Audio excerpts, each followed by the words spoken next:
Hi friends, હું રવિ Patel. First of all તમને બધાને 2023ની નવા વર્ષની શુભેચ્છાઓ પાઠવું છું.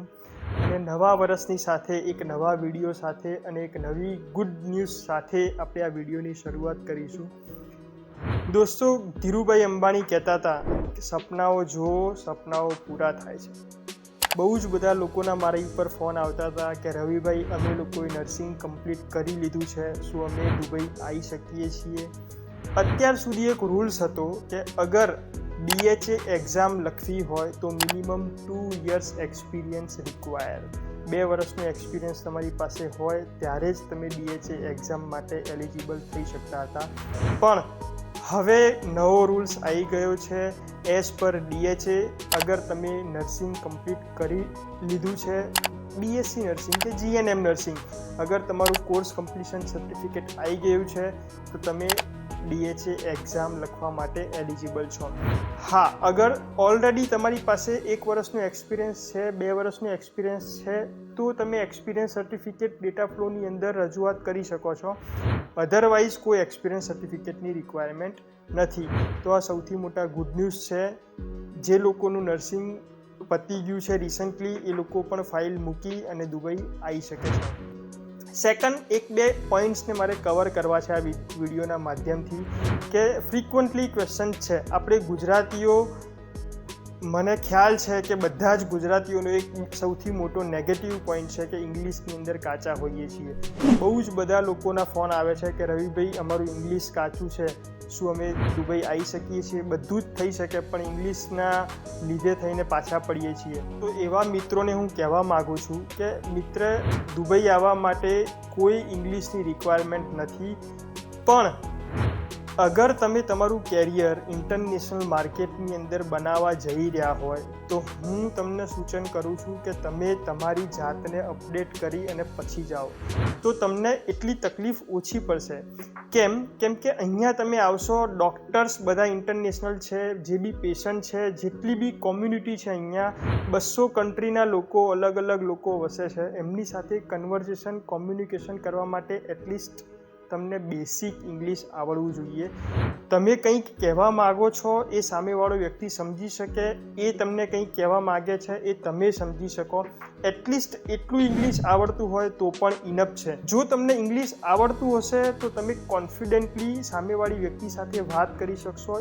ઇવન ઇન્ટરવ્યૂની અંદર તમે ફેસ કરવા જશો ત્યારે પણ તમને અગર ઇંગ્લિશ આવડતું હશે તો તમે કોન્ફિડન્ટલી ઇન્ટરવ્યૂ ફેસ કરી શકશો. અગર તમને નહીં આવડતું હોય, તમે બધી પ્રોસેસ કરી તમે અહીંયા આવશો, જોબ સર્ચ કરતી વખતે તમને ઇન્ટરવ્યૂ ફેસ કરતી વખતે તમને ગભરામણ થશે, બીક લાગશે કે સાલું કેવી રીતે હું એ ક્વેશ્ચનનો આન્સર આપી શકીશ, અથવા તો આવડતો હોય તેમ છતાં તમે તમારી જાતને, પોતાની સેલ્ફને પ્રોપર પ્રેઝન્ટ નથી કરી શકતા. તો અગર નથી આવડતું તો આ કંઈ બહુ મોટી વાત નથી. તમે ક્લાસીસ સ્ટાર્ટ કરી દો અને ધીરે ધીરે એક એટમોસ્ફિયર બનાવો કે એટલીસ્ટ તમને બેસિક ઇંગ્લિશ આવડે. ઘણા બધા મિત્રોનો મારી ઉપર ફોન આવે છે કે રવિભાઈ, પ્રોસેસની અંદર તમે ખૂબ સારી હેલ્પ કરી, અગર તમે અહીંયા આવ્યા પછી જોબનું પણ સેટિંગ કરી આપતા હોય તો મજા આવી જાય. તો હું એવા મિત્રોને આ વિડીયોના માધ્યમથી કહેવા માગું છું કે પ્લીઝ તમે એવી એક્સપેક્ટેશન ના રાખશો કે અમને તૈયાર થાળી મળી જાય. કેમ કે હું તમને અહીંયા પ્રોસેસની અંદર હેલ્પ કરી શકું.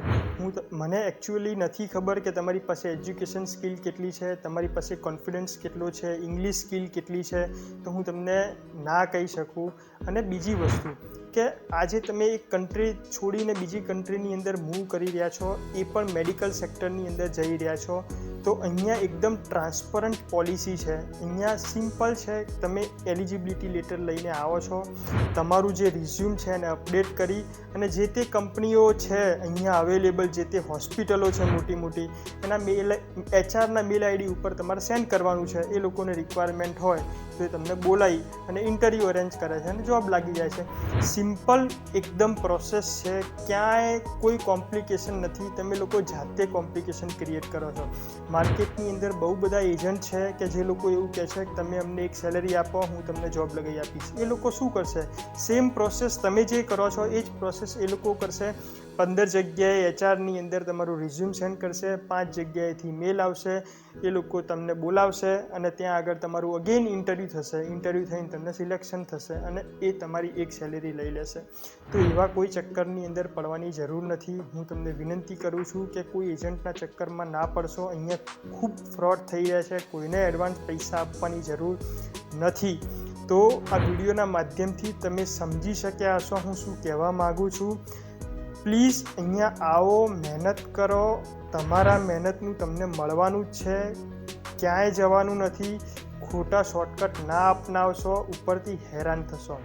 Let's time to ટેસ્ટિમોનિયલ. હેલો, મારું નામ ગાયત્રી ચંદન છે ફ્રોમ વલસાડ. મને દુબઈ જવાની ઈચ્છા હતી જોબ કરવા માટે. એના માટે મેં DHAની એક્ઝામ આપી. 2 વાર અમે એક્ઝામ આપી પણ અમને સારું એવું રિઝલ્ટ ના મળ્યું. 3rd અટેમ્પ હતી ત્યારે અમને રવિભાઈ પટેલનો કોન્ટેક્ટ થયો. એમણે જે અમને મટીરિયલ પ્રોવાઈડ કર્યું એ મેં વાંચ્યું અને રીડ કર્યું. એને અમે એક્ઝામ આપી અને હું પાસ થઈ ગઈ. સો થેન્ક યુ રવિભાઈ પટેલ. અને જો તમને પણ કોઈને ઈચ્છા હોય તો તમે રવિભાઈ પટેલનો કોન્ટેક્ટ કરી શકો છો.